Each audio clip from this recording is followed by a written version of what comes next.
ਲੁਧਿਆਣਾ ਖਬਰਨਾਮਾ ਦੇਖਣ ਵਾਲੇ ਸਾਰੇ ਦਰਸ਼ਕਾਂ ਦਾ ਸਵਾਗਤ। ਮੈਂ ਹਾਂ ਰਾਜਦੀਪ ਤੇ ਖਬਰਾਂ ਵੱਲ ਵਧਣ ਤੋਂ ਪਹਿਲਾਂ ਇੱਕ ਨਜ਼ਰ ਮੁੱਖ ਸੁਰਖੀਆਂ ਤੇ।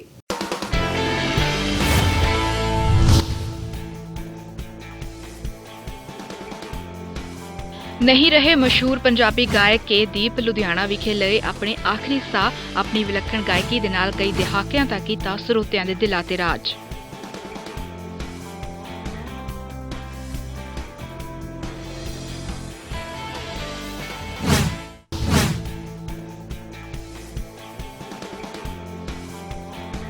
ਦਿਨੋਂ ਦਿਨ ਵੱਧ ਰਿਹਾ ਲੁਧਿਆਣਾ ਵਿੱਚ ਚੋਰੀਆਂ ਤੇ ਲੁੱਟਖੋਹ ਦਾ ਗ੍ਰਾਫ। ਪਿੰਡ ਧਮੋਟ ਵਿਖੇ ਵਾਪਰੀ ਚੋਰੀ ਦੀ ਘਟਨਾ। ਖਾਲੀ ਘਰ ਦੇ ਵਿੱਚੋਂ ਉਡਾਇਆ ਲੱਖਾਂ ਦਾ ਸੋਨਾ ਤੇ ਨਕਦੀ। ਜਗਰਾਉਂ ਪੁਲ ਤੋਂ ਨੌਜਵਾਨ ਪਾਸੋਂ ਲੁੱਟੇ 70,000 ਰੁਪਏ। ਪੁਲਿਸ ਕਰ ਰਹੀ ਹੈ ਮਾਮਲੇ ਦੀ ਜਾਂਚ।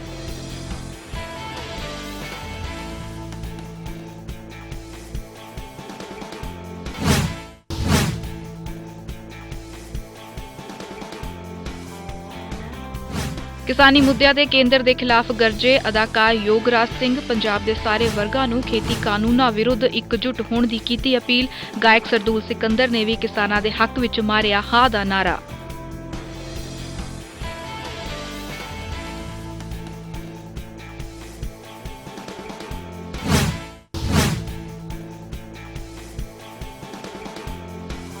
ਸਮਾਜ ਵਿੱਚ ਮਹਿਲਾਵਾਂ ਦੀ ਬਦਲਦੀ ਸਥਿਤੀ ਦੀ ਤਸਵੀਰ ਪੇਸ਼ ਕਰਦੀ ਖੰਨਾ ਦੀ ਲੇਡੀ ਆਟੋ ਡਰਾਈਵਰ। ਜ਼ਿੰਦਗੀ ਦੀਆਂ ਮੁਸ਼ਕਿਲਾਂ ਅੱਗੇ ਨਹੀਂ ਮੰਨੀ ਹਾਰ। ਦੂਜੀਆਂ ਮਹਿਲਾਵਾਂ ਦੇ ਲਈ ਪੈਦਾ ਕੀਤੀ ਮਿਸਾਲ।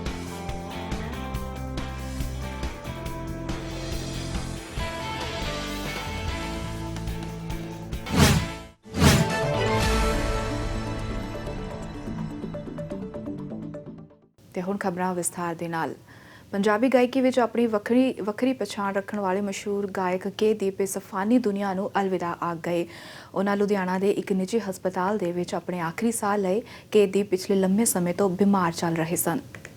ਪੰਜਾਬ ਦੇ ਉੱਘੇ ਲੋਕ ਗਾਇਕ ਕੇ ਦੀਪ ਦਾ ਲੰਮੀ ਬਿਮਾਰੀ ਦੇ ਬਾਅਦ ਦੇਹਾਂਤ ਹੋ ਗਿਆ ਹੈ। ਉਹ ਲੰਮੇ ਅਰਸੇ ਤੋਂ ਹਸਪਤਾਲ ਦੇ ਵਿੱਚ ਐਡਮਿਟ ਸਨ। ਕੇ ਦੀਪ ਦਾ ਜਨਮ 1940 ਚ ਰੰਗੂਨ ਬਰਮਾ 'ਚ ਹੋਇਆ ਸੀ। ਉਹ ਪੰਜਾਬੀ ਦੇ ਅਜਿਹੇ ਗਾਇਕ ਸਨ ਜਿਨ੍ਹਾਂ ਨੇ ਗਾਇਕੀ ਦੇ ਨਾਲ ਕਮੇਡੀ ਵੀ ਕੀਤੀ। ਜਦੋਂ ਪੰਜਾਬ ਅਤੇ ਬਾਹਰ ਵਿਦੇਸ਼ਾਂ 'ਚ ਉਹਨਾਂ ਦੀਆਂ ਸਟੇਜਾਂ ਲੱਗਦੀਆਂ ਸਨ ਤਾਂ ਸਰੋਤਿਆਂ ਨੂੰ ਉਹਨਾਂ ਦੀ ਗਾਇਕੀ ਦੇ ਨਾਲ ਉਹਨਾਂ ਦੀ ਕਮੇਡੀ ਵੀ ਸੁਣਨ ਨੂੰ ਮਿਲਦੀ ਸੀ। ਸਟੇਜ ਤੇ ਗਾਇਕੀ ਦੇ ਨਾਲ ਮਜ਼ਾਹੀਆ ਅਦਾਕਾਰੀ ਦੁਆਰਾ ਹਸਾਉਣ ਵਾਲੇ ਉਹ ਨਿਵੇਕਲੇ ਕਲਾਕਾਰ ਸਨ। ਉਹਨਾਂ ਨੇ ਆਪਣੀ ਜੀਵਨ ਸਾਥਣ ਪਤਨੀ ਜਗਮੋਹਨ ਕੌਰ ਨਾਲ ਪੰਜਾਬੀ ਜ਼ੁਬਾਨ ਨੂੰ ਅਨੇਕਾਂ ਖੂਬਸੂਰਤ ਗੀਤ ਦਿੱਤੇ। ਉਹਨਾਂ ਨੂੰ ਪੰਜਾਬੀ ਗਾਇਕੀ 'ਚ ਪੋਸਤੀ ਦੇ ਨਾਂ ਨਾਲ ਵੀ ਜਾਣਿਆ ਜਾਂਦਾ ਹੈ।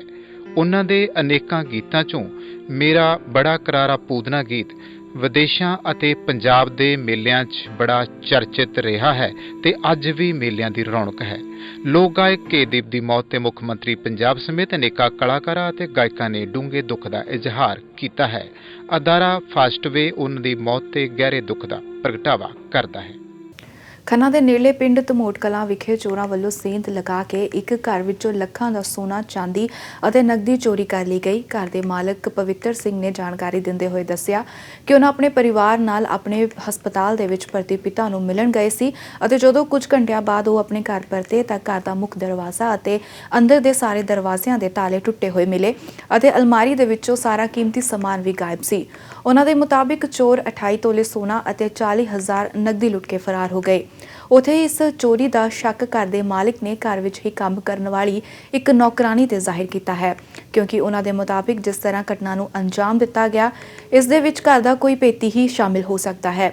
ਉਧਰ ਮੌਕੇ ਤੇ ਪਹੁੰਚੀ ਪੁਲਿਸ ਦੇ ਵੱਲੋਂ ਘਟਨਾ ਦੀ ਤਫਤੀਸ਼ ਸ਼ੁਰੂ ਕੀਤੀ ਗਈ ਹੈ ਅਤੇ ਕਿਹਾ ਗਿਆ ਕਿ ਸ਼ੱਕੀ ਵਿਅਕਤੀਆਂ ਦੀ ਭਾਲ ਲਗਾਤਾਰ ਜਾਰੀ ਹੈ ਅਤੇ ਜਲਦ ਦੋਸ਼ੀਆਂ ਨੂੰ ਗ੍ਰਿਫਤਾਰ ਕਰ ਲਿਆ ਜਾਵੇਗਾ। ਮੈਂ ਮੰਮੀ ਮੇਰੇ ਸਵੇਰੇ ਚਲੇ ਗਏ। ਮੈਂ 1 ਵਜੇ ਰੋਟੀ ਲੈ ਕੇ ਗਿਆ, 4 ਵਜੇ ਵਾਪਸ ਆਇਆ ਤਾਂ ਮੇਰੇ ਘਰੇ ਸਾਰੀ ਚੋਰੀ ਹੋਈ ਸੀਗੀ।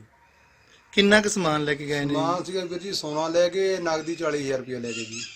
ਕਿੰਨੇ ਤੋਲੇ ਸੋਨਾ ਦੀ? ਸੋਨਾ 28 ਤੋਲੇ ਸੋਨਾ ਸੀਗਾ ਜੀ। ਇਹ ਦਿਨ ਦੇ ਵਿੱਚ ਘਟਨਾ ਵਾਪਰੀ ਹੈ? ਹਾਂਜੀ ਦਿਨ ਵਜੇ 1 ਵਜੇ ਗਿਆ ਜੀ, 4 ਵਜੇ ਬਾਅਦ ਉਹਦੇ ਵਿੱਚ ਘਟਨਾ ਵਾਪਰ ਗਈ।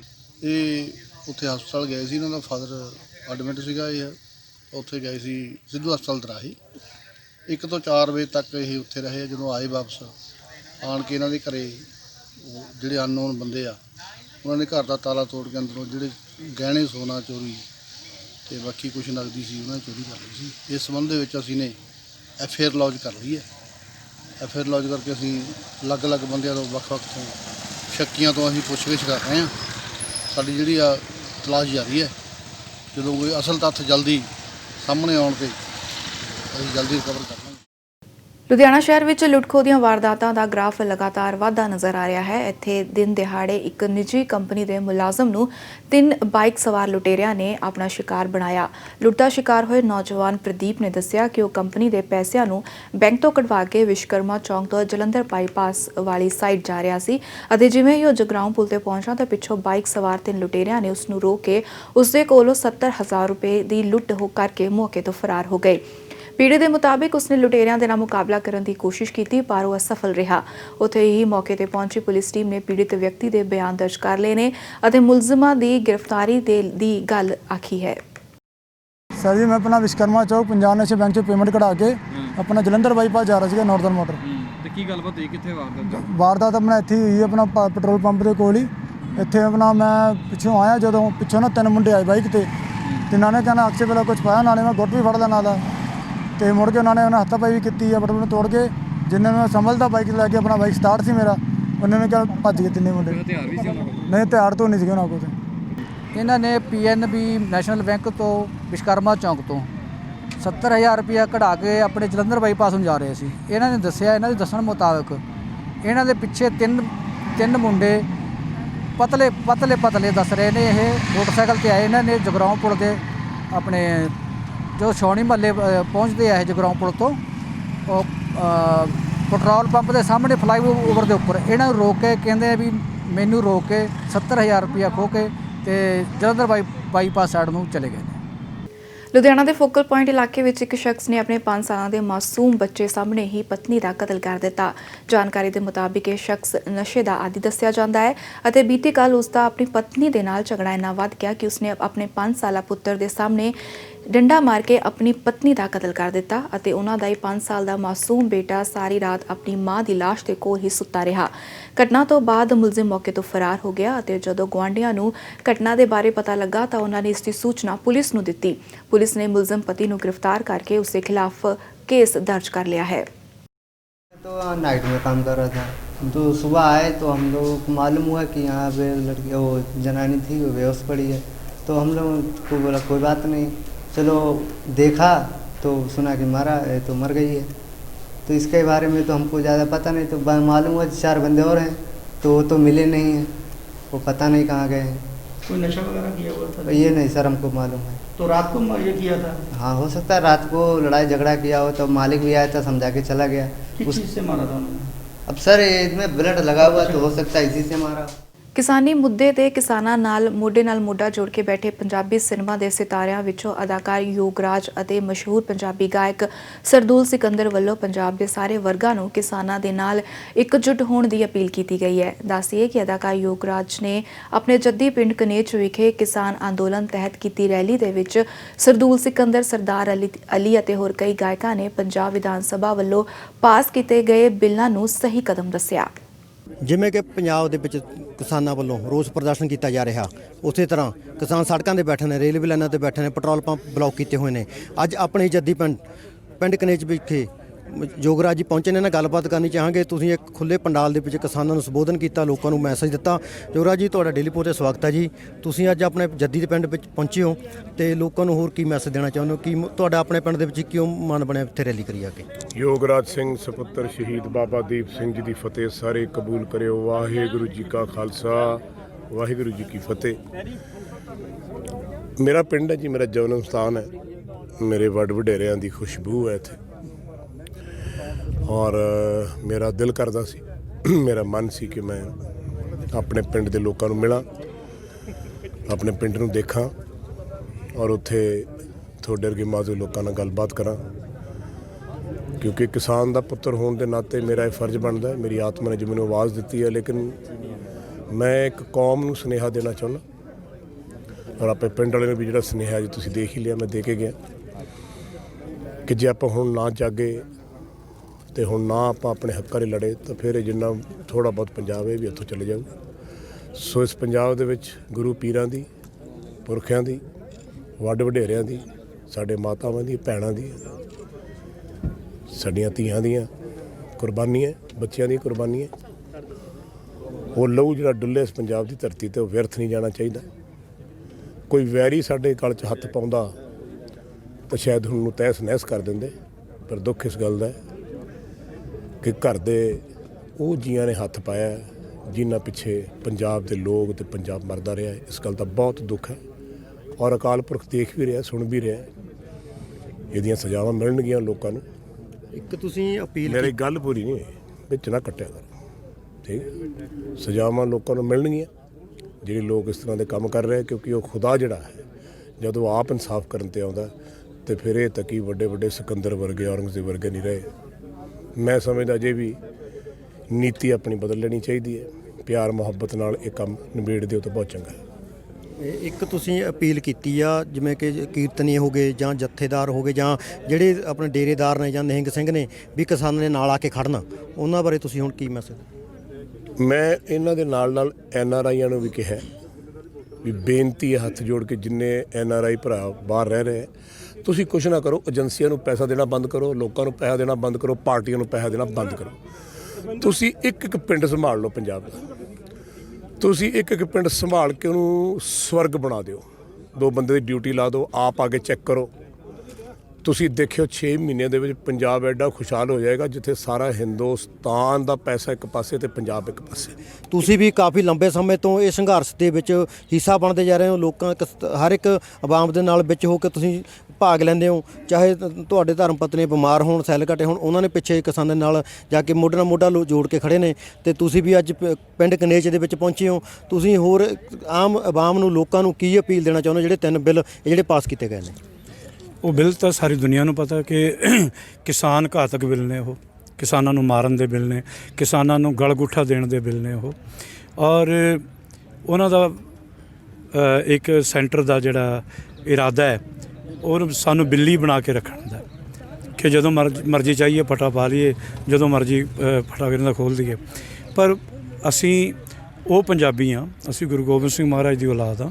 ਅਸੀਂ ਪਟਿਆਂ 'ਚ ਜਿਉਣਾ ਸਿੱਖਿਆ ਨਹੀਂ, ਅਸੀਂ ਤਾਂ ਆਪਣੀ ਹਿੱਕ ਦੇ ਜ਼ੋਰ ਨਾਲ ਜਿਉਣਾ ਸਿੱਖਿਆ, ਆਪਣੇ ਸਿਰ 'ਤੇ ਦਸਤਾਰ ਸਜਾ ਕੇ ਸਿੱਖਿਆ।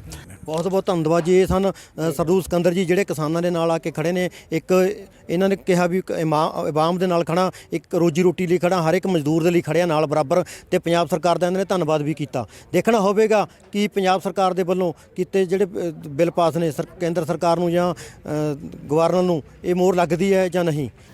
ਖੇਤੀ ਕਾਨੂੰਨਾਂ ਨੂੰ ਲੈ ਕੇ ਕਿਸਾਨਾਂ ਦੇ ਵੱਲੋਂ ਪਿਛਲੇ 21 ਦਿਨਾਂ ਤੋਂ ਲੁਧਿਆਣਾ ਦੇ ਟੋਲ ਪਲਾਜ਼ਾ ਅਤੇ 31 ਕਿਸਾਨ ਜਥੇਬੰਦੀਆਂ ਦੇ ਵੱਲੋਂ ਵੱਖ-ਵੱਖ ਥਾਵਾਂ ਤੇ ਧਰਨੇ ਪ੍ਰਦਰਸ਼ਨ ਲਗਾਤਾਰ ਜਾਰੀ ਨੇ। ਉੱਥੇ ਹੀ ਮੀਡੀਆ ਨਾਲ ਗੱਲਬਾਤ ਕਰਦਿਆਂ ਭਾਰਤੀ ਕਿਸਾਨ ਯੂਨੀਅਨ ਕਾਦੀਆਂ ਦੇ ਜਲੰਧਰ ਤੋਂ ਪ੍ਰਧਾਨ ਅਮਰੀਕ ਸਿੰਘ ਨੇ ਦੱਸਿਆ ਕਿ ਚਾਹੇ ਪੰਜਾਬ ਦੀਆਂ ਸਾਰੀਆਂ ਪਾਰਟੀਆਂ ਨੂੰ ਕਿਸਾਨ ਅੰਦੋਲਨ ਦੇ ਦਬਾਅ ਹੇਠ ਆ ਕੇ ਬਿੱਲ ਪਾਸ ਕਰਨੇ ਪਏ, ਪਰ ਕਿਸਾਨਾਂ ਦੀ ਲੜਾਈ ਹਲੇ ਖਤਮ ਨਹੀਂ ਹੋਈ ਅਤੇ ਜਦੋਂ ਤੱਕ ਕੇਂਦਰ ਦੀ ਸਰਕਾਰ ਨਹੀਂ ਜਾਗਦੀ ਉਦੋਂ ਤੱਕ ਇਹ ਲੜਾਈ ਇਸੇ ਤਰ੍ਹਾਂ ਜਾਰੀ ਰੱਖੀ ਜਾਵੇਗੀ। ਜਿਹੜਾ ਇਹ ਅਸੀਂ ਟੂਲ ਪਲਾਜੇ ਤੇ ਬੈਠੇ ਆ, ਇਹ ਜਿਹੜੇ ਟੂਲ ਪਲਾਜੇ ਬੰਦ ਕੀਤੇ ਗਏ ਔਰ ਜਿਹੜੀਆਂ ਰੇਲਾਂ ਜਾਮ ਕੀਤੀਆਂ ਗਈਆਂ, ਇਹ ਜਿਹੜੇ ਕਿਸਾਨਾਂ ਦੇ ਖਿਲਾਫ ਆਰਡੀਨੈਂਸ ਜਾਰੀ ਕੀਤੇ ਗਏ ਆ, ਉਹਨਾਂ ਦੇ ਵਿਰੋਧ ਵਿੱਚ ਅਸੀਂ ਕਰ ਰਹੇ ਆ। ਔਰ ਜਿਹੜੇ ਜਿੰਨਾ ਚਿਰ ਸਰਕਾਰ ਜਿਹੜੇ ਆਰਡੀਨੈਂਸ ਵਾਪਸ ਨਹੀਂ ਲੈਂਦੀ, ਉਹਨਾਂ ਚਿਰ ਜਿਹੜੀ ਇੱਦਾਂ ਸਾਡੇ ਟਰੈਕ ਜਿਹੜੇ ਆ ਉਹ ਸਭ ਰੇਲਾਂ ਦੇ ਤਾਂ ਟੂਲ ਪਲਾਜੇ ਇੱਦਾਂ ਹੀ ਚੱਲਦੇ ਰਹਿਣਗੇ। ਕੇਂਦਰ ਸਰਕਾਰ ਦੇ ਖਿਲਾਫ ਕਿਸਾਨਾਂ ਵੱਲੋਂ ਖੇਤੀ ਕਰਨ ਨੂੰ ਲੈ ਕੇ ਲਗਾਤਾਰ ਕੀਤੇ ਜਾ ਰਹੇ ਧਰਨਿਆਂ ਦੇ ਤਹਿਤ ਲੁਧਿਆਣਾ ਦੇ ਕਿਸਾਨਾਂ ਦੇ ਵੱਲੋਂ ਵੀ ਇਕਜੁੱਟ ਹੋ ਕੇ ਰਿਲਾਇੰਸ ਦੇ ਪੈਟਰੋਲ ਪੰਪ ਦੇ ਬਾਹਰ ਧਰਨਾ ਪ੍ਰਦਰਸ਼ਨ ਕੀਤਾ ਗਿਆ। ਇਸ ਦੌਰਾਨ ਪੰਜਾਬੀ ਗਾਇਕ ਅਤੇ ਅਦਾਕਾਰ ਸਿੱਪੀ ਗਿੱਲ ਵੀ ਉੱਥੋਂ ਲੰਘਦੇ ਹੋਏ ਇਸ ਧਰਨੇ ਦੇ ਵਿੱਚ ਸ਼ਾਮਿਲ ਹੋਏ ਅਤੇ ਕਿਸਾਨਾਂ ਨੂੰ ਸਮਰਥਨ ਦਿੰਦੇ ਹੋਏ ਕਿਹਾ ਕਿ ਕਿਸਾਨ ਅੱਜ ਜੋ ਕਰ ਰਹੇ ਨੇ ਉਹ ਬਿਲਕੁਲ ਸਹੀ ਹੈ, ਕਿਉਂਕਿ ਕੇਂਦਰ ਦੀ ਸੁੱਤੀ ਸਰਕਾਰ ਨੂੰ ਜਗਾਉਣ ਲਈ ਇਹ ਕਦਮ ਚੁੱਕਣੇ ਜ਼ਰੂਰੀ ਸਨ। ਉੱਥੇ ਹੀ ਪੇਸ਼ੇ ਵਜੋਂ ਵਕੀਲ ਅਤੇ ਸਮਾਜ ਸੇਵੀ ਕਾਰਕੁਨ ਸਿਮਰਨਜੀਤ ਕੌਰ ਗਿੱਲ ਨੇ ਪੰਜਾਬ ਸਰਕਾਰ ਵੱਲੋਂ ਪਾਸ ਕੀਤੇ ਗਏ MSP ਬਿੱਲਾਂ ਦਾ ਸਵਾਗਤ ਕੀਤਾ, ਪਰ ਉਹਨਾਂ ਨੇ ਇਸ ਬਿੱਲ ਤੇ ਕਈ ਹੋਰ ਸਵਾਲ ਖੜੇ ਕੀਤੇ ਨੇ। ਆਏ ਹੋਏ ਕਿਸਾਨ ਆਗੂਆਂ ਨੇ ਕਿਹਾ ਕਿ ਉਹਨਾਂ ਦੀ ਜੰਗ ਹਲੇ ਖਤਮ ਨਹੀਂ ਹੋਈ, ਉਹਨਾਂ ਦਾ ਸੰਘਰਸ਼ ਇਸੇ ਤਰ੍ਹਾਂ ਜਾਰੀ ਰਹੇਗਾ। ਦੇਖੋ ਜੀ, ਦੇਖਣਾ ਕਿੱਦਾਂ ਹੈ, ਪੂਰੇ ਪੰਜਾਬ ਦੇ ਵਿੱਚ ਹੀ ਜਿਹੜਾ ਹੈਗਾ ਅੰਬਾਣੀਆਂ ਅੰਡਾਣੀਆਂ ਦੇ ਖਿਲਾਫ ਹੈ, ਜਿਹੜੇ ਸਰਮਾਏਦਾਰ ਕਲਾਸ ਹੈਗੀ ਆ ਮੋਦੀ ਦੇ ਪਿੱਛੇ, ਤੇ ਜਿਨ੍ਹਾਂ ਨੂੰ ਸਪੋਰਟ ਕਰਨ ਦੀ ਖਾਤਰ ਮੋਦੀ ਸਾਡੇ ਤੇ ਧੱਕੇ ਦੇ ਨਾਲ ਇਹ ਮਾਰੂ ਬਿੱਲ ਥੋਪ ਰਿਹਾ ਜਾਂ ਹੋਰ ਵੀ ਜਿਹੜੀਆਂ ਨਵੇਂ ਇਹ ਕਾਨੂੰਨ ਲੈ ਕੇ ਆ ਰਿਹਾ ਆ ਸਾਡੇ ਲੋਕਾਂ ਦੀ ਰੀੜ੍ਹ ਦੀ ਹੱਡੀ ਤੋੜਨ ਲਈ। ਸੋ ਜਦੋਂ ਅਸੀਂ ਸਰਮਾਏਦਾਰ ਕਲਾਸ ਦੇ ਉੱਤੇ ਜਿਹੜੀ ਹੈਗੀ ਉਹਦੇ ਤੇ ਲੱਤ ਨਹੀਂ ਮਾਰਾਂਗੇ ਨਾ, ਉਨੀ ਦੇਰ ਕੁਛ ਨਹੀਂ ਹੋਣਾ। ਸੋ ਚਾਹੇ ਪੰਪ ਹੋਣ ਚਾਹੇ ਰਿਲਾਇੰਸ ਸਟੋਰ ਹੋਣ, ਚਾਹੇ ਇਹਨਾਂ ਦੇ ਸੈਲੋਜ਼ ਹੋਣ, ਸਾਨੂੰ ਸਾਰੇ ਬੰਦ ਕਰਨੇ ਪੈਣਗੇ। ਦੱਸਣਾ ਪਊਗਾ ਵਿਦਰੋਹ ਕਰਕੇ ਕਿ ਹਾਂਜੀ ਅਸੀਂ ਇਹੋ ਜਿਹੀਆਂ ਜਿਹੜੀਆਂ ਸਰਮਾਏਦਾਰ ਕਲਾਸਾਂ ਨੇ ਇਹਨਾਂ ਨੂੰ ਨਹੀਂ ਚੱਲਣ ਦੇਵਾਂਗੇ ਜੇ ਇਹ ਸਾਡੇ ਹੱਕਾਂ ਨੂੰ ਮਾਰਦੇ ਰਹਿਣਗੇ। ਪਤਾ ਹੀ ਹੈ ਵੀ ਜੋ ਸਰਕਾਰ ਨੇ 3 ਆਰਡੀਨੈਂਸ ਬਿੱਲ ਆਏ ਨੇ, ਸਾਰਾ ਜਿਹੜਾ ਸਾਡਾ ਪੂਰਾ ਵਰਲਡ ਹੈ ਜੀ ਉਹ ਤਰਾਹ ਕਰ ਰਿਹਾ। ਕਿਸਾਨੀ ਨਾਲ ਜਿਹੜਾ ਵਰਗ ਜੁੜਿਆ ਹਰੇਕ ਤਰਾਹ ਕਰ ਰਿਹਾ। ਸੋ ਇਸ ਕਰਕੇ ਅੱਜ ਜਿਹੜਾ ਰਿਲਾਇੰਸ ਪੰਪ ਸੀ ਇਹ ਅਸੀਂ ਸਾਰੇ ਕਿਸਾਨ ਵੀਰਾਂ ਨੇ ਮੁੱਖ ਤੌਰ ਤੇ, ਕਿਸੇ ਵੀ ਕੋਈ ਜਥੇਬੰਦੀ ਦਾ ਨਹੀਂ, ਸਾਰੀਆਂ ਜਿੰਨੇ ਵੀ ਹਰੇਕ ਵੀਰ ਨੂੰ ਅਸੀਂ ਇੱਥੇ ਸੱਦਾ ਵਾ, ਜਿੰਨੀਆਂ ਵੀ ਜਥੇਬੰਦੀਆਂ ਸਾਡੇ ਨਾਲ ਆ ਕੇ ਇੱਥੇ ਸ਼ਮੂਲੀਅਤ ਕਰ ਸਕਦੀਆਂ ਨੇ।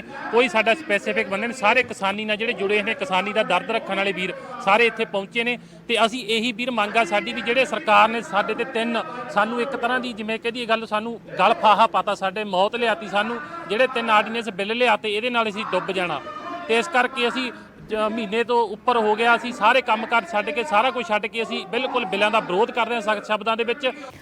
ਉਧਰ ਜਗਰਾਉਂ ਦੇ ਦਾਣਾ ਮੰਡੀ ਰਸੂਲਪੁਰ ਵਿਖੇ ਦਹੇੜਕਾ ਟ੍ਰੇਡਿੰਗ ਕੰਪਨੀ ਦੇ ਇੱਕ ਆੜ੍ਹਤੀਏ ਦੇ ਵੱਲੋਂ ਯੂਪੀ ਤੋਂ ਸਸਤੇ ਭਾਅ ਦਾ ਝੋਨਾ ਮੰਗਵਾ ਕੇ ਉਸ ਨੂੰ ਮਹਿੰਗੇ ਭਾਅ ਤੇ ਵੇਚਣ ਦੇ ਚਲਦੇ ਜਗਰਾਉਂ ਮਾਰਕੀਟ ਕਮੇਟੀ ਨੇ ਸਖਤ ਕਾਰਵਾਈ ਕਰਦੇ ਹੋਏ ਆੜ੍ਹਤੀ ਦਾ ਲਾਇਸੈਂਸ ਕੈਂਸਲ ਕਰ ਦਿੱਤਾ ਹੈ। ਮਾਰਕੀਟ ਕਮੇਟੀ ਨੇ ਇਸ ਆੜ੍ਹਤੀਏ ਦੇ ਕੋਲੋਂ 2 ਟਰੱਕ ਦੇ ਕਰੀਬ, ਜਿਨ੍ਹਾਂ ਦੇ ਵਿੱਚੋਂ 900 ਦੇ ਕਰੀਬ ਬੋਰੀਆਂ ਝੋਨਾ ਭਰਿਆ ਹੋਇਆ ਸੀ, ਉਸ ਨੂੰ ਆਪਣੇ ਕਬਜ਼ੇ ਦੇ ਵਿੱਚ ਲੈ ਲਿਆ ਅਤੇ ਪੁਲਿਸ ਨੂੰ ਇਸ ਦੇ ਬਾਰੇ ਸੂਚਿਤ ਕੀਤਾ, ਜਿਸ ਤੇ ਕਾਰਵਾਈ ਕਰਦੇ ਹੋਏ ਪੁਲਿਸ ਦੇ ਵੱਲੋਂ ਸੰਬੰਧਿਤ ਵਿਅਕਤੀਆਂ ਦੇ ਖਿਲਾਫ ਮਾਮਲਾ ਦਰਜ ਕਰ ਲਿਆ ਗਿਆ। ਮੈਂ ਚੈਕਿੰਗ ਕੀਤੀ ਸੀ ਰਸੂਲਪੁਰ ਮੰਡੀ ਦੀ, ਉੱਥੇ ਵੇਖਿਆ ਕਿ ਦਹੇੜਕਾ ਟ੍ਰੇਡਿੰਗ ਕੰਪਨੀ ਦੇ ਅਨਕਾਊਂਟਡ ਝੋਨਾ ਕੁਛ ਪਿਆ, ਲਗਭਗ 10-11 ਟਰਾਲੀਆਂ ਦੇ ਕਰੀਬ ਸੀਗਾ। ਜਦੋਂ ਆੜ੍ਹਤੀ ਨੂੰ ਪੁੱਛਿਆ ਤਾਂ ਉਸਨੇ 2 ਜ਼ਿਮੀਂਦਾਰਾਂ ਦੇ ਨਾਮ ਦਿੱਤੇ, ਪਰ ਸਾਡੀ ਜੋ ਮੁੱਢਲੀ ਪੜਤਾਲ ਸੀ ਉਹ 'ਚ ਇਹ ਸਾਹਮਣੇ ਆਇਆ ਕਿ ਜਿਹੜੇ ਜ਼ਿਮੀਂਦਾਰ ਦੇ ਨਾਮ ਆੜ੍ਹਤੀ ਨੂੰ ਦਿੱਤੇ ਆ ਇਹ ਝੋਨਾ ਉਹਨਾਂ ਦਾ ਨਹੀਂ ਹੈ। ਸੋ ਸਾਨੂੰ ਮਾਮਲਾ ਸ਼ੱਕੀ ਲੱਗਿਆ ਸੀ। ਅਸੀਂ ਪਹਿਲਾਂ ਆੜ੍ਹਤੀ ਨੂੰ ਸ਼ੋਅ ਕਾਜ਼ ਨੋਟਿਸ ਦਿੱਤਾ, ਜਿਹਦਾ ਉਹ ਕੋਈ ਤਸੱਲੀ ਬਖਸ਼ ਜਵਾਬ ਨਹੀਂ ਦੇ ਸਕਿਆ। ਉਹਦੇ ਕਰਕੇ ਅਸੀਂ ਆੜ੍ਹਤੀ ਦਾ ਲਾਇਸੈਂਸ ਸਸਪੈਂਡ ਕਰਤਾ ਤੇ ਅਗਲੀ ਕਾਰਵਾਈ ਵਾਸਤੇ ਪੁਲਿਸ ਨੂੰ ਲਿਖਤਾ। ਹਾਂਜੀ, ਇਹ ਸਾਨੂੰ ਸ਼੍ਰੀ ਕੀਮਤੀ ਲਾਲ ਮੰਡੀ ਸੁਪਰਵਾਈਜ਼ਰ ਹੈ ਜਗਰਾਉਂ ਤੋਂ, ਉਹਨਾਂ ਨੇ ਸ਼ਿਕਾਇਤ ਕੀਤੀ ਆ। ਉਹਨਾਂ ਦੇ ਬਿਆਨ ਦੇ ਆਧਾਰ ਤੇ ਅਸੀਂ ਮਿਸਟਰ ਦਹੇੜਕਾ ਟ੍ਰੇਡਿੰਗ ਕੰਪਨੀ ਇਹਨਾਂ ਦੀ ਜਿਹੜਾ ਰਸੂਲਪੁਰ ਮੰਡੀ ਹੈ ਇਹਦੇ ਵਿੱਚ ਕਰੀਬ 2 ਟਰੱਕ ਝੋਨਾ ਜਿਹੜਾ ਬਾਹਰਲੀ ਸਟੇਟਾਂ ਤੋਂ ਲਿਆ ਕੇ ਇੱਥੇ ਸੁੱਟਿਆ ਗਿਆ ਸੀ, ਉਹਦੇ ਸੰਬੰਧ ਵਿੱਚ ਅਸੀਂ FIR ਦਰਜ ਕੀਤੀ ਆ। ਇਹਦੇ 'ਚ ਮਿਸਟਰ ਦਹੇੜਕਾ ਟ੍ਰੇਡਿੰਗ ਕੰਪਨੀ ਦਾ ਜਿਹੜਾ ਮਨੀਮ ਹੈ ਬਲਵੰਤ ਸਿੰਘ, ਇਹਦੇ ਖਿਲਾਫ ਤੇ ਇਹਦੇ ਨਾਮਲੂਮ ਸਾਥੀਆਂ ਦੇ ਖਿਲਾਫ ਮੁਕੱਦਮਾ ਦਰਜ ਕਰ ਲਿਆ ਤੇ ਗਾਂ ਇਹਨਾਂ ਦੀ ਭਾਲ ਜਾਰੀ ਹੈ। ਅੱਜ ਦੇ ਸਮਾਜ ਵਿੱਚ ਕਈ ਅਜਿਹੀ ਮਹਿਲਾਵਾਂ ਹਨ ਜੋ ਗੈਰ ਪਰੰਪਰਾਗਤ ਕਿੱਤਿਆਂ ਨੂੰ ਅਪਣਾ ਕੇ ਆਪਣੇ ਪਰਿਵਾਰ ਦਾ ਪੇਟ ਪਾਲ ਰਹੀਆਂ ਨੇ। ਖੰਨਾ ਤੋਂ ਸਾਡੇ ਪੱਤਰਕਾਰ ਲਖਵਿੰਦਰ ਸਿੰਘ ਲੱਕੀ ਨੇ ਇੱਕ ਅਜਿਹੀ ਮਹਿਲਾ ਦੇ ਨਾਲ ਗੱਲਬਾਤ ਕੀਤੀ ਹੈ ਜੋ ਆਟੋ ਰਿਕਸ਼ਾ ਚਲਾ ਕੇ ਨਵੀਂ ਮਿਸਾਲ ਪੇਸ਼ ਕਰ ਰਹੀਆਂ ਨੇ ਅਤੇ ਦੂਜੀ ਮਹਿਲਾਵਾਂ ਨੂੰ ਵੀ ਅਜਿਹੀ ਸੇਧ ਦੇ ਰਹੀਆਂ ਨੇ। ਇੱਕ ਪਾਸੇ ਦੇਸ਼ 'ਚ ਜਿਹੜੀਆਂ ਹੈਗੀਆਂ ਔਰਤਾਂ ਦੇ ਅਤਿਆਚਾਰਾਂ ਦੀਆਂ ਖਬਰਾਂ ਰੋਜ਼ਾਨਾ ਆਪਾਂ TV ਚੈਨਲਾਂ 'ਤੇ ਦੇਖਦੇ ਹਾਂ, ਕਿਵੇਂ ਉਹਨਾਂ 'ਤੇ ਅਤਿਆਚਾਰ ਹੋ ਰਹੇ ਨੇ, ਕਿਵੇਂ ਉਹ ਮਜਬੂਰੀ ਵਸ ਘਰ ਤੋਂ ਬਾਹਰ ਨਹੀਂ ਨਿਕਲਦੀਆਂ, ਹਰ ਪਾਸੇ ਖੌਫ ਦੀ ਜ਼ਿੰਦਗੀ ਬਤੀਤ ਕਰ ਰਹੀਆਂ ਨੇ। ਤੇ ਇੱਕ ਹੈਗਾ ਸਾਡੇ ਖੰਨਾ ਸ਼ਹਿਰ ਵਿੱਚ, ਜਿੱਥੇ ਇੱਕ ਔਰਤ ਆਪਣੇ ਪਰਿਵਾਰ ਦਾ ਜਿਹੜਾ ਹੈਗਾ ਪੇਟ ਪਾਲਣ ਲਈ ਆਟੋ ਰਿਕਸ਼ਾ ਚਲਾ ਰਹੇ ਨੇ। ਆਓ ਉਹਨਾਂ ਨਾਲ ਗੱਲਬਾਤ ਕਰਦੇ ਹਾਂ। ਹਾਂਜੀ, ਤੁਸੀਂ ਕਿੰਨੇ ਕੁ ਟਾਈਮ ਤੋਂ ਜਿਹੜਾ ਹੈਗਾ ਇਹ ਆਟੋ ਚਲਾ ਰਹੇ ਹੋ? ਸਾਨੂੰ ਹੋ ਗਏ ਸਰ ਜੀ 6-7 ਮਹੀਨੇ ਹੋ ਗਏ। ਲੋਕਡਾਊਨ ਤੋਂ ਪਹਿਲਾਂ ਸਮਝ ਚਲਾ ਰਹੇ ਸੀਗੇ 2-3 ਮਹੀਨਾ, ਫਿਰ ਜਿੱਦੇ ਦੇ ਲੋਕਡਾਊਨ ਹੋਏ ਤੋਂ ਬਾਅਦ ਹੁਣ ਹੀ ਲੱਗੇ ਆ। 2 ਮਹੀਨੇ ਹੋ ਗਏ ਸਾਨੂੰ ਹੁਣ ਵੀ ਚਲਾਉਂਦਿਆਂ ਨੂੰ। ਹਾਂਜੀ। ਤੇ ਪਰਿਵਾਰ ਵਿੱਚ ਤੁਹਾਡੇ ਕੌਣ ਹੈ ਜੀ? ਪਰਿਵਾਰ 'ਚ ਅਸੀਂ 2 ਜੀ ਆ, 3 ਬੱਚੇ ਨੇ। ਅਸੀਂ ਕਿਰਾਏ ਤੇ ਰਹਿੰਦੇ ਆ ਸਰ ਜੀ ਇੱਥੇ ਖੰਨੇ 'ਚ। ਤੇ ਆਟੋ ਵਗੈਰਾ ਜਿਹੜਾ ਹੈਗਾ ਇਹ ਤੁਹਾਨੂੰ ਕਿਹਨਾਂ ਨੇ ਮੁਹੱਈਆ ਕਰਵਾਇਆ?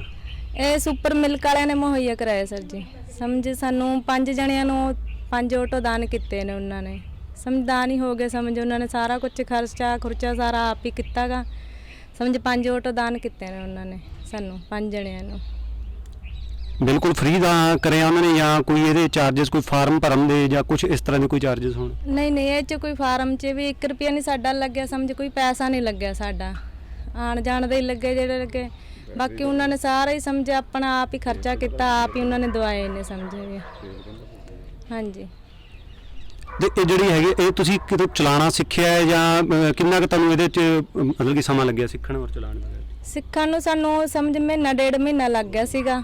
ਫਿਰ ਉਸ ਤੋਂ ਬਾਅਦ ਸਮਝ ਇਹ ਆਟੋ ਮਿਲੇ ਸੀ ਸਾਨੂੰ। ਪਹਿਲਾਂ ਸਿੱਖਣ ਨੂੰ ਉਹਨਾਂ ਨੇ ਇੱਕ ਆਟੋ ਦਿੱਤਾ ਸਾਨੂੰ, ਉਹ ਤੇ ਅਸੀਂ ਸਿੱਖੇ ਸੀਗੇ। ਬਾਅਦ 'ਚ ਸਮਝੇ ਆਟੋ ਦਿੱਤੇ ਨੇ।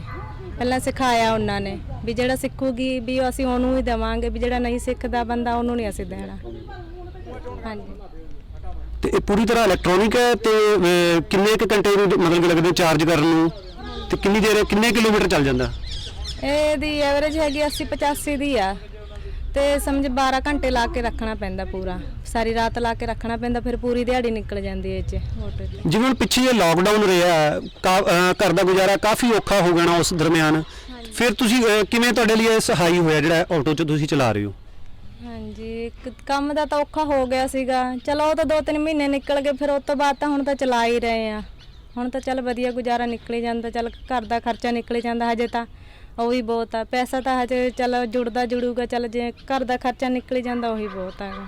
ਹਾਂਜੀ। ਸੋ ਇਹ ਸੀ ਇੱਕ ਖੰਨਾ ਦੀ ਇੱਕ ਔਰਤ ਜਿਹੜੀ ਮੁਸ਼ਕਲਾਂ ਨਾਲ ਸਾਹਮਣਾ ਕਰਨੋਂ ਨਹੀਂ ਹਾਰੀ, ਉਹਨੇ ਆਪਣੇ ਪਰਿਵਾਰ ਦਾ ਜਿਹੜਾ ਹੈਗਾ ਪੇਟ ਪਾਲਣ ਲਈ, ਆਪਣੇ ਘਰ ਦਾ ਗੁਜ਼ਾਰਾ ਕਰਨ ਲਈ ਜਿਹੜਾ ਹੈਗਾ ਇੱਕ ਥਾਣ ਲਈ ਹੈ ਕਿ ਉਹ ਔਰਤ ਆਪਣੀ ਆਈ ਤੇ ਕੁਝ ਵੀ ਕਰ ਸਕਦੀ ਹੈ। ਸੋ ਇੱਕ ਮਿਸਾਲ ਹੈ ਇਹ ਔਰਤ ਜਿਹੜੀ ਆਟੋ ਚਲਾ ਕੇ ਆਪਣੇ ਪਰਿਵਾਰ ਦਾ ਪੇਟ ਪਾਲ ਰਹੀ ਹੈ, ਕਿਸੇ ਦੀ ਜ਼ਮਾਨੇ ਦੀ ਪਰਵਾਹ ਨਹੀਂ ਕਰ ਰਹੀ ਹੈਗੀ। ਉਹਨਾਂ ਔਰਤਾਂ ਲਈ, ਉਹਨਾਂ ਮਰਦਾਂ ਲਈ ਇੱਕ ਮਿਸਾਲ ਹੈ, ਜਿੰਦੀ ਜਾਗਦੀ ਮਿਸਾਲ ਹੈ। ਸੋ ਬਹੁਤ ਹੀ ਸ਼ਲਾਘਾਯੋਗ ਇਹਨਾਂ ਦਾ ਬਹੁਤ ਵਧੀਆ ਕਦਮ ਹੈ। ਖੰਨਾ ਤੋਂ ਆਮ ਆਦਮੀ ਪਾਰਟੀ ਹਲਕਾ ਇੰਚਾਰਜ ਅਨਿਲ ਦੱਤਫੱਲੀ ਵੱਲੋਂ ਆਉਂਦੀਆਂ ਐਮਸੀ ਦੀਆਂ ਚੋਣਾਂ ਦੇ ਮੱਦੇਨਜ਼ਰ ਮਲੇਰਕੋਟਲਾ ਰੋਡ ਤੇ ਆਪਣੇ ਦਫ਼ਤਰ ਦੀ ਸ਼ੁਰੂਆਤ ਕੀਤੀ ਗਈ, ਜਿੱਥੇ ਅਨਿਲ ਦੱਤਫੱਲੀ ਆਮ ਲੋਕਾਂ ਅਤੇ ਪਾਰਟੀ ਦੇ ਵਰਕਰਾਂ ਦੇ ਨਾਲ ਮੁਲਾਕਾਤ ਕਰਿਆ ਕਰਨਗੇ। ਇਸ ਮੌਕੇ ਅਨਿਲ ਦੱਤਫੱਲੀ ਵੱਲੋਂ ਲੁਧਿਆਣਾ ਦੇਹਾਤੀ ਦੇ ਨਵੇਂ ਬਣਾਏ ਪ੍ਰਧਾਨ ਹਰਭੁਪਿੰਦਰ ਸਿੰਘ ਤਰੋੜ ਨੂੰ ਵੀ ਪਾਰਟੀ ਦੇ ਵੱਲੋਂ ਸਨਮਾਨਿਤ ਕੀਤਾ ਗਿਆ, ਜਿਸ ਤੇ ਹਰਭੁਪਿੰਦਰ ਸਿੰਘ ਵੱਲੋਂ ਅਰਵਿੰਦ ਕੇਜਰੀਵਾਲ ਦਾ ਖਾਸ ਤੌਰ ਤੇ ਧੰਨਵਾਦ ਕੀਤਾ ਗਿਆ। ਉੱਥੇ ਹੀ ਪੱਤਰਕਾਰਾਂ ਨਾਲ ਗੱਲਬਾਤ ਕਰਦੇ ਹੋਏ ਅਨਿਲ ਦੱਤਫੱਲੀ ਨੇ ਕਿਹਾ ਕਿ ਪਾਰਟੀ ਦੇ ਆਦੇਸ਼ ਤੇ ਹੀ ਉਹ ਚੋਣ ਲੜਨਗੇ। ਉਹਨਾਂ ਕਿਹਾ ਕਿ ਪੰਜਾਬ ਦੇ ਲੋਕ ਪਾਰਟੀ ਨੂੰ ਵਿਧਾਨ ਸਭਾ ਚੋਣਾਂ ਦੇ ਵਿੱਚ ਜੇਤੂ ਜ਼ਰੂਰ ਬਣਾਉਣਗੇ। ਸਭ ਤੋਂ ਪਹਿਲਾਂ ਮੈਂ ਸਾਡੇ ਜਿਹੜੇ ਕੌਮੀ ਕਨਵੀਨਰ ਅਰਵਿੰਦ ਕੇਜਰੀਵਾਲ ਜੀ ਦੀ ਅਗਵਾਈ ਵਿੱਚ ਅਸੀਂ ਚੱਲੇ ਹਾਂ, ਬਰਾਬਰ ਚੱਲ ਰਹੇ ਹਾਂ। ਸਾਡੇ ਸੂਬੇ ਦੇ ਪ੍ਰਧਾਨ ਭਗਵੰਤ ਮਾਨ ਜੀ, ਸਾਡੇ ਪੰਜਾਬ ਦੇ ਮਾਮਲਿਆਂ ਦੇ ਇੰਚਾਰਜ ਸਰਦਾਰ ਜਰਨੈਲ ਸਿੰਘ ਜੀ ਐਮਐਲਏ ਤਿਲਕ ਨਗਰ, ਤੇ ਸਮੁੱਚੀ ਸਾਡੀ ਜਿਹੜੀ ਪੰਜਾਬ ਦੀ ਲੀਡਰਸ਼ਿਪ ਹੈ, ਮੈਂ ਉਹਦਾ ਤਹਿ ਦਿਲੋਂ ਸ਼ੁਕਰਗੁਜ਼ਾਰ ਹਾਂ ਕਿ ਉਹਨਾਂ ਨੇ ਮੇਰੇ ਸ਼ਹਿਰ ਦੇ ਬਹੁਤ ਹੀ ਜਿਹੜੇ ਸਨਮਾਨਯੋਗ ਸਾਡੇ ਸੀਨੀਅਰ ਵਲੰਟੀਅਰ ਸਾਹਿਬਾਨ, ਅਹੁਦੇਦਾਰ ਸਾਹਿਬਾਨ, ਉਹਨਾਂ ਸਾਰਿਆਂ ਦੀ ਰਹਿਸ਼ਮਾਰੀ, ਉਹਨਾਂ ਦੀ ਜਿਹੜੀ ਆ ਫੀਡਬੈਕ ਤੋਂ, ਉਹਨਾਂ ਸਾਰਿਆਂ ਦੇ ਵਿਚਾਰ ਸੁਣ ਕੇ ਤੇ ਦਿੱਲੀ ਦੀਆਂ ਟੀਮਾਂ ਤੇ ਪੰਜਾਬ ਦੀਆਂ ਟੀਮਾਂ ਨੇ ਇੱਕ ਸਰਵੇ ਕਰਕੇ ਤੇ ਮੈਨੂੰ ਇਹ ਮੌਕਾ ਦਿੱਤਾ। ਅੱਜ ਅਸੀਂ ਕਿਉਂਕਿ ਐਮਐਲਏ ਇਲੈਕਸ਼ਨ, ਕੌਂਸਲ ਦੇ ਇਲੈਕਸ਼ਨ ਨਜ਼ਦੀਕ ਹੈ, ਅਸੀਂ ਇੱਥੇ ਆਪਣੇ ਵਾਰਡ 24 ਚੋਂ ਮੈਂ ਕੌਂਸਲਰ ਹਾਂ, 25 ਚੋਂ ਮੇਰੀ ਮਿਸੀ ਕੌਂਸਲਰ ਸੀ, ਦੋਨੇ ਅਸੀਂ ਇਕੱਠੇ ਕੌਂਸਲਰ ਸੀ। ਅੱਜ ਉਹਦੀ ਅਸੀਂ ਤਿਆਰੀ ਸ਼ੁਰੂ ਕਰਨ ਵਾਸਤੇ ਅਸੀਂ ਇੱਥੇ ਇਹ ਦਫ਼ਤਰ ਦੇ ਵਿੱਚ ਅਸੀਂ ਦੁਬਾਰਾ ਖੋਲ੍ਹੇ ਦਫ਼ਤਰ। ਉਧਰ ਲੁਧਿਆਣਾ ਵਿੱਚ ਵੀ ਭਾਜਪਾ ਪੰਜਾਬ ਪ੍ਰਧਾਨ ਅਸ਼ਵਨੀ ਸ਼ਰਮਾ ਦੀ ਅਗਵਾਈ ਹੇਠ ਕੱਢੀ ਗਈ ਦਲਿਤ ਇਨਸਾਫ ਰੈਲੀ ਵਿੱਚ ਉਹਨਾਂ ਨੂੰ ਆਪਣਾ ਸਮਰਥਨ ਦੇਣ ਦੇ ਲਈ ਜ਼ਿਲ੍ਹਾ ਭਾਜਪਾ ਐਸਸੀ ਮੋਰਚਾ ਦੇ ਵੱਲੋਂ ਕਾਫਲਾ ਜਲੰਧਰ ਲਈ ਰਵਾਨਾ ਹੋਇਆ। ਰਵਾਨਾ ਹੋਣ ਤੋਂ ਪਹਿਲਾਂ ਡਾਕਟਰ ਭੀਮ ਰਾਓ ਅੰਬੇਦਕਰ ਜੀ ਦੀ ਮੂਰਤੀ ਨੂੰ ਫੁੱਲਾਂ ਦੇ ਹਾਰ ਪਾ ਕੇ ਸ਼ਰਧਾਂਜਲੀ ਭੇਟ ਕੀਤੀ ਗਈ। ਇਸ ਮੌਕੇ ਐਸਸੀ ਵਿੰਗ ਦੇ ਆਗੂਆਂ ਦੇ ਵੱਲੋਂ ਕੈਪਟਨ ਸਰਕਾਰ ਨੂੰ ਆੜੇ ਹੱਥੀ ਲੈਂਦੇ ਹੋਏ ਦਲਿਤ ਵਿਰੋਧੀ ਦੱਸਿਆ ਗਿਆ। ਉਹਨਾਂ ਨੇ ਕਿਹਾ ਕਿ 64 ਕਰੋੜ ਘੁਟਾਲੇ ਵਿੱਚ ਸਾਧੂ ਸਿੰਘ ਧਰਮਸੋਤ ਨੂੰ ਕਲੀਨ ਚਿੱਟ ਦੇਣਾ ਬੇਹੱਦ ਮੰਦਭਾਗਾ ਹੈ। ਭਾਰਤੀ ਸੰਸਕ੍ਰਿਤੀ ਦੇ ਵਿੱਚ ਇੱਕ ਅਹਿਮ ਰੋਲ ਰੱਖਣ ਵਾਲੇ ਔਰ ਭਾਰਤੀ ਸੰਸਕ੍ਰਿਤੀ ਦੇ ਨਿਰਮਾਤਾ ਸਾਡੇ ਸੰਵਿਧਾਨ ਦੇ ਰਚਨਾਕਾਰ ਬਾਬਾ ਸਾਹਿਬ ਡਾਕਟਰ ਭੀਮ ਰਾਓ ਅੰਬੇਡਕਰ ਜੀ, ਭਗਵਾਨ ਵਾਲਮੀਕੀ ਮਹਾਰਾਜ, ਸਤਿਗੁਰੂ ਰਵਿਦਾਸ ਜੀ ਨੂੰ ਨਤਮਸਤਕ ਹੁੰਦੇ ਹੋਏ ਮੈਂ ਇੱਕ ਜਿਹੜੀ ਬਹੁਤ ਪੁਰਾਣੀ ਗੱਲ ਹੈ ਕਿ ਦਲਿਤ ਬੋਲਿਆ ਸਿੰਘਾਸਣ ਡੋਲਿਆ। ਸੋ ਜਿਹੜੀ ਅੱਜ ਦਲਿਤ ਇਨਸਾਫ ਯਾਤਰਾ ਇਹ ਅਸੀਂ ਕੱਢਣ ਜਾ ਰਹੇ ਹਾਂ। ਅੱਜ ਦਾ ਜਿਹੜਾ ਘਰਾਓ ਆ ਮੁੱਖ ਮੰਤਰੀ ਦੀ ਕੋਠੀ ਦਾ, ਜਲੰਧਰ ਤੋਂ ਸਾਡਾ ਜਿਹੜਾ ਕਾਫਲਾ ਵਾ 1000 ਗੱਡੀ ਦਾ ਜਿਹੜਾ ਚੰਡੀਗੜ੍ਹ ਜਾ ਰਿਹਾ। ਕੈਪਟਨ ਦੀ ਸਰਕਾਰ ਨੇ ਦਲਿਤਾਂ ਤੇ ਜ਼ੁਲਮ ਕੀਤਾ, 64 ਕਰੋੜ ਰੁਪਈਆ ਸਾਧੂ ਸਿੰਘ ਧਰਮਸੋਤ ਖਾ ਗਿਆ ਤੇ ਉਹਨੂੰ ਕਲੀਨ ਚਿੱਟ ਦੇ ਦਿੱਤੀ। ਅਸੀਂ 2 ਮਹੀਨੇ ਤੋਂ ਲਗਾਤਾਰ ਧਰਨਾ ਪ੍ਰਦਰਸ਼ਨ ਕਰ ਰਹੇ ਹਾਂ। ਉਧਰ ਲੋਕ ਜਨਸ਼ਕਤੀ ਪਾਰਟੀ ਦੇ ਸੈਕਟਰੀ ਜਨਰਲ ਪੰਜਾਬ ਸੁਸ਼ੀਲ ਰਿੰਕੂ ਦੁਆਰਾ ਅਜੇ ਪੁਦਾਰ ਨੂੰ ਲੁਧਿਆਣਾ ਸ਼ਹਿਰ ਦਾ ਪ੍ਰਧਾਨ ਥਾਪਿਆ ਗਿਆ ਹੈ। ਇਸ ਮੌਕੇ ਸੁਸ਼ੀਲ ਰਿੰਕੂ ਦੇ ਵੱਲੋਂ ਇਲਾਕੇ ਦੀਆਂ ਸਮੱਸਿਆਵਾਂ ਸੁਣੀਆਂ ਗਈਆਂ ਅਤੇ ਇਲਾਕਾ ਨਿਵਾਸੀਆਂ ਨੂੰ ਜਲਦ ਸਮੱਸਿਆਵਾਂ ਦੂਰ ਕਰਨ ਦਾ ਭਰੋਸਾ ਦਿੱਤਾ ਗਿਆ।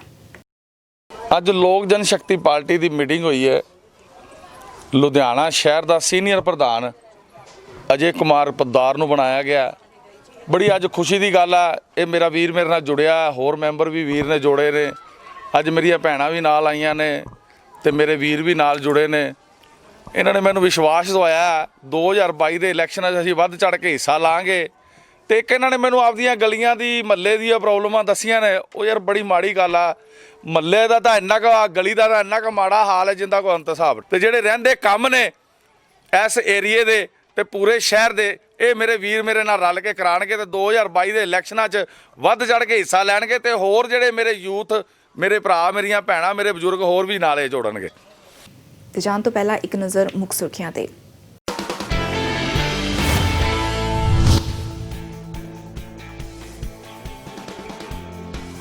ਨਹੀਂ ਰਹੇ ਮਸ਼ਹੂਰ ਪੰਜਾਬੀ ਗਾਇਕ ਕੇ ਦੀਪ ਲੁਧਿਆਣਾ ਵਿਖੇ ਲਏ ਆਪਣੇ ਆਖਰੀ ਸਾਹ। ਆਪਣੀ ਵਿਲੱਖਣ ਗਾਇਕੀ ਦੇ ਨਾਲ ਕਈ ਦਹਾਕਿਆਂ ਤੱਕ ਕੀਤਾ ਸਰੋਤਿਆਂ ਦੇ ਦਿਲਾਂ ਤੇ ਰਾਜ।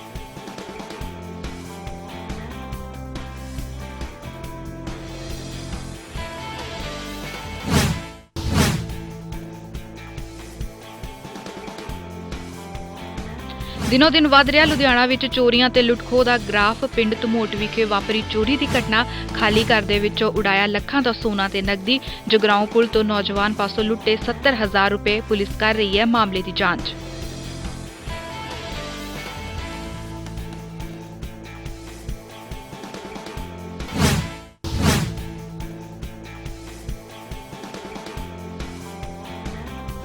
ਕਿਸਾਨੀ ਮੁੱਦਿਆਂ ਦੇ ਕੇਂਦਰ ਦੇ ਖਿਲਾਫ ਗਰਜੇ ਅਦਾਕਾਰ ਯੋਗਰਾਜ ਸਿੰਘ। ਪੰਜਾਬ ਦੇ ਸਾਰੇ ਵਰਗਾਂ ਨੂੰ ਖੇਤੀ ਕਾਨੂੰਨਾਂ ਵਿਰੁੱਧ ਇਕਜੁੱਟ ਹੋਣ ਦੀ ਕੀਤੀ ਅਪੀਲ।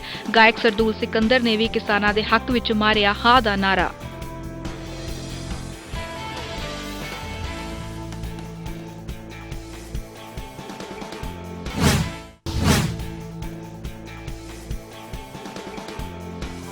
ਸਮਾਜ ਵਿੱਚ ਮਹਿਲਾਵਾਂ ਦੀ ਬਦਲਦੀ ਸਥਿਤੀ ਦੀ ਤਸਵੀਰ ਪੇਸ਼ ਕਰਦੀ ਖੰਨਾ ਦੀ ਲੇਡੀ ਆਟੋ ਡਰਾਈਵਰ।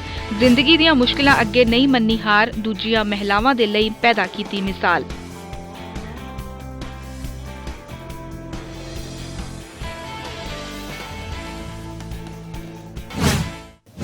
ਤੇ ਜੇਕਰ ਤੁਸੀਂ ਕੋਈ ਸੁਝਾਅ ਜਾਂ ਜਾਣਕਾਰੀ ਸਾਡੇ ਨਾਲ ਸਾਂਝੀ ਕਰਨਾ ਚਾਹੁੰਦੇ ਹੋ ਤਾਂ ਤੁਸੀਂ ਸਾਨੂੰ ਈਮੇਲ ਕਰ ਸਕਦੇ ਹੋ। ਸਾਡਾ ਈਮੇਲ ਆਈਡੀ ਹੈ news@fastway.in।